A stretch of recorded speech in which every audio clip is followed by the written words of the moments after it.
ಇಷ್ಟು ವರ್ಷಗಳ ಕಾಲ ಸೀಕ್ರೆಟ್ ಆಗಿ ಇರಿಸಿಕೊಂಡಿದ್ದ ಸಂಬಂಧ ಕೋಲ್ಡ್ ಪ್ಲೇ ಸಂಗೀತ ಕಚೇರಿಯ ವೇಳೆ ಬಹಿರಂಗವಾಗಿದೆ. ಇದರಿಂದಾಗಿ ವಿಶ್ವದ ಪ್ರಖ್ಯಾತ ಐಟಿ ಕಂಪನಿ ಆಸ್ಟ್ರೋನಾಮರ್ ಸಿಇಒ ಆಂಡ್ ಬೈರಾನಿ ಅವರ ಸಂಸಾರವೇ ಛಿದ್ರವಾಗಿದೆ. ಸದ್ಯ ಆಂಡಿ ಬ್ರಯಾನ್ ಅವರ ಪತ್ನಿ ಕೆರಿರ್ಗನ್ ಬೈರಾನ್ ಸೋಷಿಯಲ್ ಮೀಡಿಯಾ ಖಾತೆಯಿಂದ ತಮ್ಮ ಸರ್ನೇಮ್ ಅನ್ನು ಅಳಿಸಿ ಹಾಕಿದ್ದು ವಿಚ್ಛೇದನದ ಸುಳಿವನ್ನ ಕೊಟ್ಟಿದ್ದಾರೆ. ಅಷ್ಟಕ್ಕೂ ಆಗಿದ್ದೇನು ಅಂತ ನೋಡ್ತಾ ಹೋಗೋದಾದ್ರೆ, ಇತ್ತೀಚೆಗೆ ಅಮೆರಿಕದ ಬೋಸ್ಟನ್ನಲ್ಲಿ ಕೋಲ್ಡ್ ಪ್ಲೇ ಸಂಗೀತ ಕಚೇರಿ ನಡೆದಿತ್ತು. ಈ ಹಂತದಲ್ಲಿ ಗಾಯಕ ಕ್ರಿಸ್ ಮಾರ್ಟಿನ್ ಪ್ರೇಕ್ಷಕರೊಂದಿಗೆ ಸಂವಾದ ಕಾರ್ಯಕ್ರಮ ಎನ್ನುವಂತೆ ಕಿಸ್ ಕ್ಯಾಮ್ ಅನ್ನು ಹಾರಿಸಿಬಿಟ್ಟಿದ್ರು. Kiss cam ಹಾರುತ್ತಾ ಆಸ್ಟ್ರೋನಾಮರ್ CEO Andy Byron ಅವರ ಬಳಿ ಬಂದಿದೆ. ಈ ವೇಳೆ ಆಂಡಿ ಬೈರಾನ್ ಒಬ್ಬ ಹುಡುಗಿಯನ್ನ ಹಿಂದಿನಿಂದ ತಬ್ಬಿಕೊಂಡು ನಿಂತಿದ್ರು. ಕಿಸ್ ಕ್ಯಾಮ್ ಬಳಿ ಬಂದು ಅವರ ವಿಡಿಯೋ ದೈತ್ಯ ಪರದೆಯಲ್ಲಿ ಪ್ರಸಾರವಾಗ್ತಾ ಇದ್ದಂತೆ ಆಂಡಿ ಬೈರಾನ್ ಅಡಗಿಕೊಳ್ಳಲು ಆರಂಭಿಸಿದ್ರು. ಅದಕ್ಕೆ ಕಾರಣವೂ ಇತ್ತು.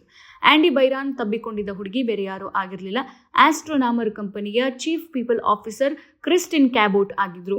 ಇಲ್ಲಿಯವರೆಗೂ ಸೀಕ್ರೆಟ್ ಆಗಿದ್ದ ಅಫೇರ್ ಕೋಲ್ಡ್ ಪ್ಲೇ ಸಂಗೀತ ಕಚೇರಿಯ ಕಿಸ್ ಕ್ಯಾಮ್ ಮೂಲಕ ಜಗತ್ತಿಗೆ ಗೊತ್ತಾಗಿತ್ತು.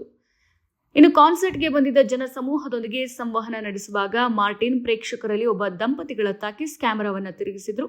ಆದರೆ ಆ ಕ್ಷಣವು ಕೆಲಸದ ಸ್ಥಳದಲ್ಲಿ ವಂಚನೆ ಹಗರಣ ಬಹಿರಂಗವಾಗಲು ಕಾರಣವಾಗುತ್ತೆ ಎನ್ನುವ ಅಂದಾಜು ಕೂಡ ಕ್ರಿಸ್ ಮಾರ್ಟಿನ್ಗೆ ಇದಿರಲಿಲ್ಲ.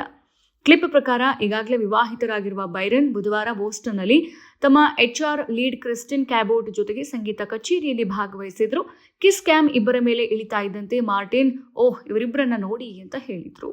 ಇನ್ನಷ್ಟು ಹೆಚ್ಚಿನ ಮಾಹಿತಿಗಾಗಿ ಫಾಲೋ ಮಾಡಿ ಬ್ರಿಗೇಡ್ ನ್ಯೂಸ್ ಕನ್ನಡ.